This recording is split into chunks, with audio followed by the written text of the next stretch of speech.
Iran के supreme leader Ayatollah खamenei की मौत के बाद पाकिस्तान सुलग उठा है। पाकिस्तान के अलग अलग शहरों में जबरदस्त बवाल हो रहा है। ये बवाल कहीं और नहीं बल्कि वहां मौजूद यूएस कॉन्सुलेट के बिल्डिंग के पास ही हो रहा है। एक तस्वीर तो हमने आपको कराची की दिखाई, जहां यूएस कॉन्सुलेट पर पाकिस्तान में हमला हो गया। अब ये एक बड़ी गंभीर सूरत हाल इसलिए कि एक तरफ आप जो हैं वो सऊदी अरेबिया के साथ हैं और आपने कहा हुआ कि सऊदी अरेबिया के पे जो अटैक होगा वो हम पे होगा, तो ईरान ने तो सऊदी अरेबिया पे अटैक कर दिया, तो अब आप क्या ईरान पे अटैक करेंगे? क्योंकि आपने तो सऊदी अरेबिया से कहा हुआ है तुम पे हमला हम पे होगा, तुम करो, तुम पे कोई करेगा हम उस पे हमला करेंगे, उनकी करना है तुसी। ट्रंप ने ईरान का और टेम्परेचर कम कर दिया। जो ईरानी सोच रहे थे, ईरानी हुकूमत सोच रही थी कि हम ये कर देंगे और वैसा कर देंगे, इसने बोला तुमने तो करा ही नहीं जो हमने सोचा कि तुम पता नहीं क्या ही कर दोगे यार, तुम लोग क्या ही कर दोगे। हमें ऐसा लग रहा था कि तुम पता नहीं बाढ़ जैसी आ जाएगी और तुम्हारी तरफ से मिसाइल्स और ड्रोन्स, तुमने तो कुछ भी नहीं करा। हमने सोचा था इसका डबल होगा, हम तो डबल की तैयारी करके आए थे, तुमने तो करा ही कुछ नहीं। अब आप इमेजिन करें कितनी कॉम्प्रोमाइज सोसाइटी है, कितनी कॉम्प्रोमाइज सोसाइटी है ईरानी भी, ये भी देखना पड़ेगा ना। और अब उसका नुकसान ये है ना, ठीक है जी, आप तो जो है ईरान के साथ इस वक्त खड़े हैं, आप कह रहे हैं। अच्छा, फिर ईरान के साथ खड़े हैं और फिर अमेरिका से एड भी ले रहे हैं और फिर प्रेसिडेंट ट्रंप के इतने नज़दीक भी हैं। शहबाज शरीफ साहब देखें हर महीने तो यहाँ पे पहुँचे होते हैं और फील्ड मार्शल भी। ऐसे में प्रेसिडेंट ट्रंप एक दबका लगाएं और कहें कि भाई हाँ केड़ा ईरान कितने खलोते हो तुसी, की कर रहे हो। तो ये भी एक तरीका है डोनाल्ड ट्रंप का, उनका बिल्कुल टेम्परेचर डाउन करने का कि यार तुम तो किसी लायक ही नहीं हो। That is basically what he is saying to them.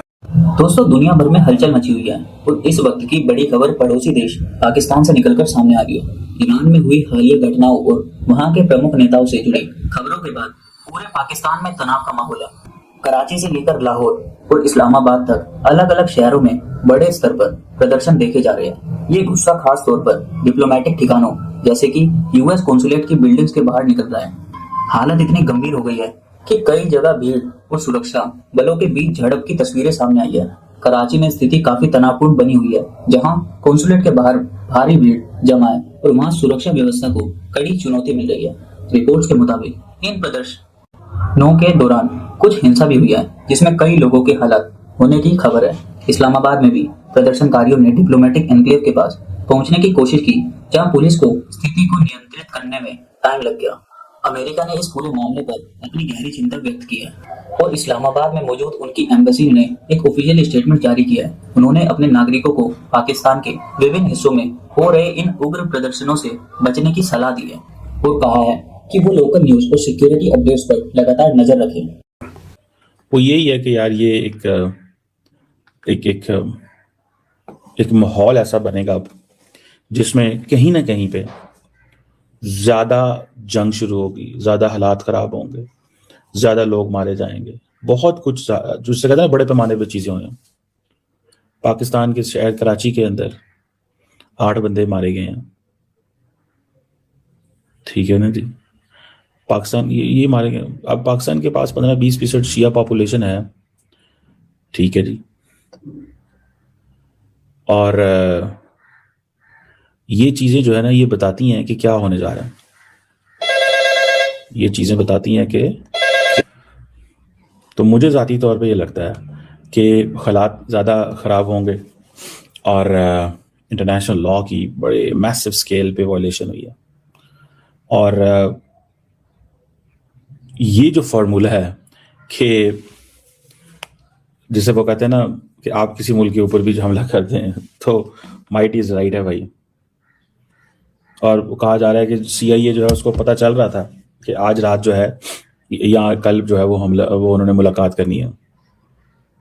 और जो ईरानी लीडरशिप है वो मैं समझता हूँ कि ये ईरानी बड़ी कॉम्प्रोमाइज़ किस्म की सोसाइटी है। मैं तो बड़ा परेशान हुआ हूँ ये सुन के और देख के कि ये आपस में ही बिके हुए हैं। इजराइल अंदर पेनिट्रेट किया हुआ है, मतलब क्या क्या नहीं हुआ यार, आप इमेजिन तो करें इसमें क्या क्या नहीं हुआ और किस तरह की चीज़ें जो हैं वो नहीं हुई,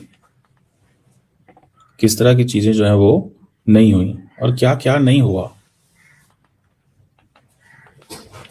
और मुझे ज़ाती तौर पे ये लगता है कि आप देखिएगा कि कहीं ना कहीं जो एक नई रिक्रूटमेंट शुरू हो जाएगी, एक जंग की नई तैयारी शुरू होगी, नए लोग होंगे, एक नई लाइफ मिल गई है बेसिकली, ठीक है ना, एक नई लाइफ मिल गई उनको। अब वो कह रहे हैं कि जी जो हमारे लीडर है उसकी हम शहादतों की वो हमें आ रहा था कि शहीद होना चाहते हैं, ठीक है ना जी भाई, ठीक है वो शहीद होना चाहते हैं, वो शहीद होना चाहते हैं, लेकिन ये तो कोई तरीका नहीं है कि उनकी सिक्योरिटी के बंदोबस्त कोई नहीं है, उनकी सिक्योरिटी का बंदोबस्त ही कोई नहीं है। अगर सिक्योरिटी का बंदोबस्त नहीं है तो मतलब तो फिर क्या आप लोगों ने किया क्या है? मैं तो यही सिर्फ समझने की कोशिश जो है वो कर रहा हूं कि उनकी अगर सिक्योरिटी का बंदोबस्त ही कोई नहीं है तो आपने फिर किया क्या है? ये एक वो जैसे कहते हैं ना एक प्रॉब्लमैटिक एक स्टांस है सारी सिचुएशन के अंदर, मेरी असेसमेंट है। ये एक प्रॉब्लमैटिक चीज है, ये ऐसे नहीं हो सकता जैसे ये है, ये ऐसे नहीं हो सकता जैसे है, और ना ये ऐसे चल सकता है, ये भी मैं आपको बताऊं, ना ही ये ऐसे चल सकता है। देखते हैं कि अब ईरान क्या स्टेप लेता है, किस तरह की चीजें जो है वो बनती हैं और किस तरह की चलती हैं। ये एक बड़ी गंभीर सूरत हाल इसलिए कि एक तरफ आप जो हैं वो सऊदी अरेबिया के साथ हैं, और आपने कहा हुआ कि सऊदी अरेबिया के पे जो अटैक होगा वो हम पे होगा, तो ईरान ने तो सऊदी अरेबिया पे अटैक कर दिया, तो अब आप क्या ईरान पे अटैक करेंगे? क्योंकि आपने तो सऊदी अरेबिया से कहा हुआ है तुम पे हमला हम पे होगा, तुम करो, तुम पे कोई करेगा हम उस पर हमला करेंगे, उनकी करना है तुसी। आप तो जो है ईरान के साथ इस वक्त खड़े हैं, आप कह रहे हैं। अच्छा, फिर ईरान के साथ खड़े हैं और फिर अमेरिका से एड भी ले रहे हैं, और फिर प्रेसिडेंट ट्रम्प के इतने नज़दीक भी हैं। शहबाज शरीफ साहब देखें हर महीने तो यहाँ पे पहुँचे होते हैं, और फील्ड मार्शल भी। ऐसे में प्रेसिडेंट ट्रम्प एक दबका लगाएं और कहें कि भाई ना हाँ केड़ा ईरान कितने खलोते हो तुसी, की कर रहे हो, एड लेनी है कि नहीं लेनी? IMF की बात कर रही हूँ, तो दबा के पाएँ की कर रहे हो, हम तो वैसे ही सर मजाक से ये तो ज़रा बातें थी, हम क्या करें, खाली खुली ऊपर से थोड़ा दिखाना भी तो होता है ना कि हम ईरान के साथ स्टैंड कर रहे हैं, हम ईरान के साथ खड़े हैं, क्योंकि मुस्लिम उम्मा का जो एक तस्वुर है उसको आखिर बरकरार रखने की कोशिश तो करनी है ना आप लोगों ने। वैसे इस वक्त तो मुस्लिम उम्मा बढ़ गई है, मुस्लिम उम्मा इस तरह बढ़ी है कि सऊदी अरेबिया और UAE और 2-3 और अरब कंट्रीज़ वो ईरान के ख़िलाफ़ हो गए। वो कह रहे हैं हाँ जी क्यों कितने ने तुसी हमारे ऊपर क्यों हमला किया? वो कतर कह रहा था हम तो सहरी खा के सोए हैं, रोज़ा रख के, तो उठे पता चला जी हमले हो गए हमारे ऊपर। अंदाज़ा करें बुर्ज खलीफा को उन्होंने हिट करने की कोशिश की है। ये अगर हिट हो जाता ना, ये 9/11 वाला मामला होना था, लेकिन उन्होंने मेरा ख्याल इंटरसेप्ट किया, बुर्ज खलीफा पे गिरा जाके वो जो भी मिसाइल या ड्रोन उन्होंने मारा था।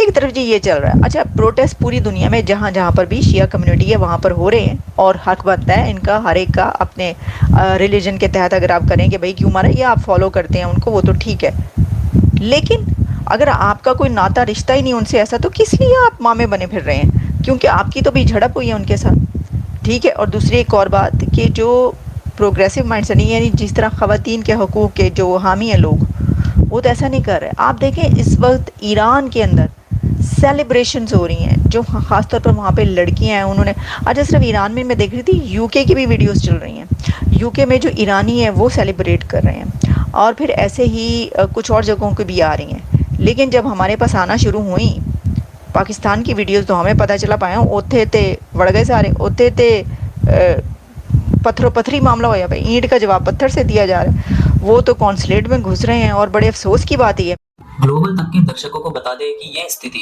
सिर्फ पाकिस्तान तक महदूद नहीं है, बल्कि इसका असर पूरे खित्ते में देखने को मिल रहा है। ईरान और अमेरिका के बीच बढ़ते तनाव का असर अक्सर पड़ोसी देशों में इस तरह के जन आक्रोश के रूप में सामने आता है। पाकिस्तान में यह प्रदर्शन फिलहाल काफी तेज है, और वहाँ की लोकल एडमिनिस्ट्रेशन के लिए लॉ एंड ऑर्डर बनाए रखना एक बहुत बड़ी चुनौती बन गई है। डिप्लोमेटिक मिशन की सुरक्षा को बढ़ाया दिया गया है, और कई इलाकों में कर्फ्यू जैसी स्थिति पैदा हो गई है। हर गुजरते घंटे के साथ इंटरनेशनल कम्युनिटी की नजरें इस बात पर टिकी है कि ये तनाव आगे क्या मोड़ लेता है। आखिर में ये देखना अहम होगा कि पाकिस्तान की सरकार और वहाँ के सुरक्षा बल इस नाजुक स्थिति को कैसे हैंडल करते हैं। एक तरफ उन्हें अपने देश में शांति बहाल करनी है, और दूसरी तरफ इंटरनेशनल डिप्लोमेटिक प्रोटोकॉल्स का पालन करते हुए विदेशी मिशंस को सुरक्षा देनी है। जिस तरह से हालात तेजी से बदल रहे हैं उससे लगता है कि आने वाले कुछ दिन जियोपॉलिटिक्स के हिसाब से काफी अहम होने वाले हैं। ईरान अमेरिका तनाव ने अब पूरे रीजन में एक नई तरह की स्थिरता पैदा कर दी है, जिसका सेंटर इस वक्त पाकिस्तान बना हुआ है। ग्लोबल तक पर हम आपको इस ऐसी ही न्यूज बताते हैं। अगर आपको वीडियो अच्छी लगी हो तो वीडियो को शेयर करें, लाइक करें एंड चैनल को सब्सक्राइब करना ना भूलें। मिलते हैं अगली वीडियो में। जय हिंद।